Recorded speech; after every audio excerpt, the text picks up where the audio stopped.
എത്ര നാളായി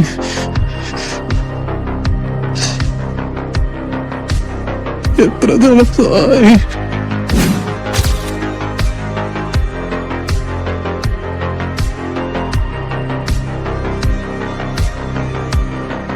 എന്റെ കൂടെ ഇവിടെ ഒരു ആഫ്രിക്കക്കാരനുണ്ട്. അവൻ മുമ്പും ഇവിടെ പണിയെടുത്തിട്ടുണ്ട്. ഒട്ടുമിക്ക സ്ഥലം വഴിയൊക്കെ ആൾക്ക് നല്ല നിച്ച. ചങ്ങായി സഹായിച്ച നമുക്ക് രക്ഷപ്പെടാം. പടച്ചറബിനോട് പ്രാർത്ഥിക്കാം. അടുത്ത ദിവസം നമ്മുടെ വലിയ കഫീന്റെ മോടെ നിക്കാഹ. ആ സമയം പഠിച്ചവൻ സഹായിച്ച എല്ലാരും ഇവിടുന്ന് പോവാണെങ്കിൽ നമുക്ക് ഇവിടുന്ന് രക്ഷപ്പെടാം.